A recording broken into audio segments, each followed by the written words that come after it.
Hey guys, so I come back to you. I'm inside of my car. I come to you again. This is Black Voices of Change, if you recall. No, I haven't made a video in a while.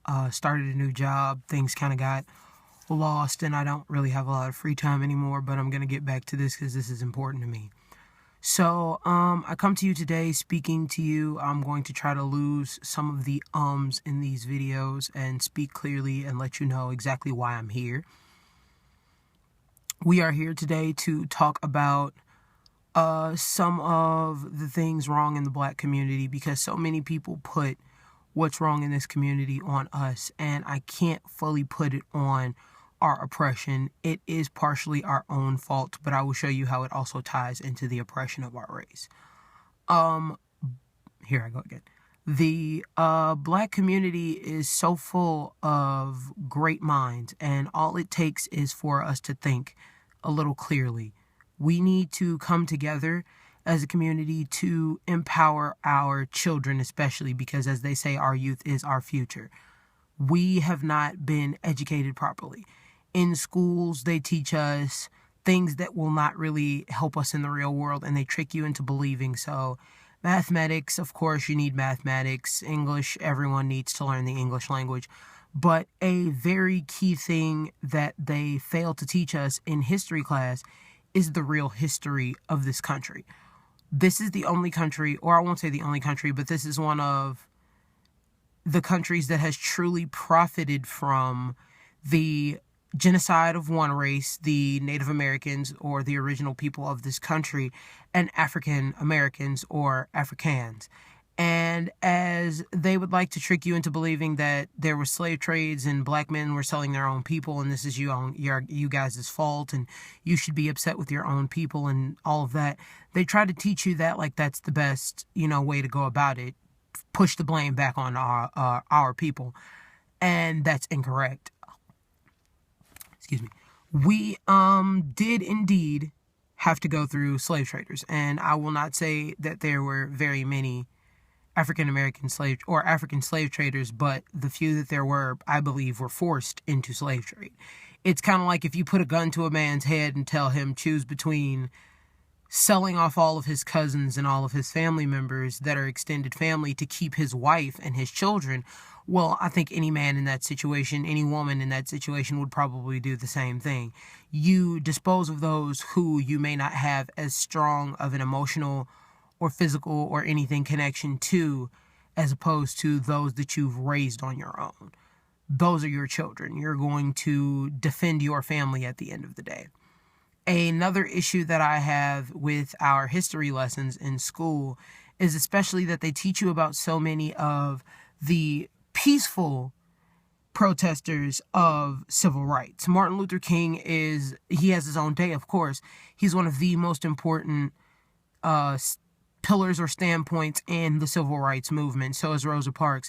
But what they fail to teach you about is some of those who weren't as peaceful and how things still got accomplished based on a balance of the good and the bad. There's always going to be a violent standpoint to protesting for your basic human rights. There's always going to be someone who wants to profit from the degradation of our people. And what I mean by that is the rioters in Ferguson are not a prime example of everyone who wants to protest. However, their message is no less heard. There is a reason for the riots. And granted that no one's business should be destroyed or taken apart by the Black community, in the Black community, because you're simply there. But the fact of the matter is those who are in the Black community and have businesses have attributed to the degradation and the simple mistreatment of our people. I don't want to call them Arabs, that's what all Black people say, but the Arabs who own even the simplest of our stores. Even a lot of my fashion stores in Chicago are run by people of Arab descent or Middle Eastern descent. And so with that being said, those people are in the Black community profiting off of us. But at the same time, if you've ever been to a gas station in the city of Chicago, they let the police run rampant on the same individuals they support. The same way that stores will sell people loose cigarettes from the store and call them other fancy little names to get around being caught by the police. At that exact same time, those are the same people who will let people sell loose cigarettes outside of their store and then get arrested. And they won't do anything to protect you. They are assisting in the downfall of our community. Black money, I always say, does not make money because we don't spend it with ourselves. We spend it with everyone else but ourselves. These white designers making your belts, your hoodies, your fancy shoes, they don't care about you. Michael Jordan doesn't care about you. And I'll say that even though I wear Air Jordans. Michael Jordan doesn't care about you. Live within your means. You're not thinking it far ahead enough. And I think my last point, besides our history and our finances, is that we don't support each other. Excuse my hand being in my face. We don't support each other. We don't come together and lift each other up. And that's a big, big part of what is wrong with our community. People always like to assume that young black men are guilty of something, but let he who is without sin cast the first stone for you Christians. And for everyone else, you have no right to judge anyone else's path in life because you should only judge your own. The fact of the matter is regardless of what path someone has chosen in life, these people are choosing this path because they are unaware that there are others.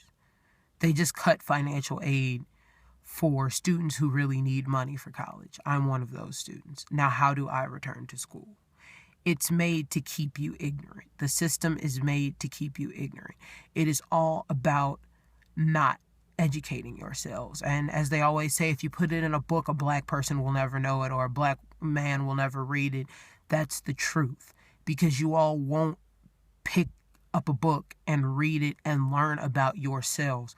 Learn about where you truly came from. Native Americans, stick with Native Americans. Chinatown is full of Asian people who want to stick together. They got their own, I think, police force and fire station. They have it all under control in their communities. But in the black community, you see trash. Our buildings are falling apart because we won't come together and support each other.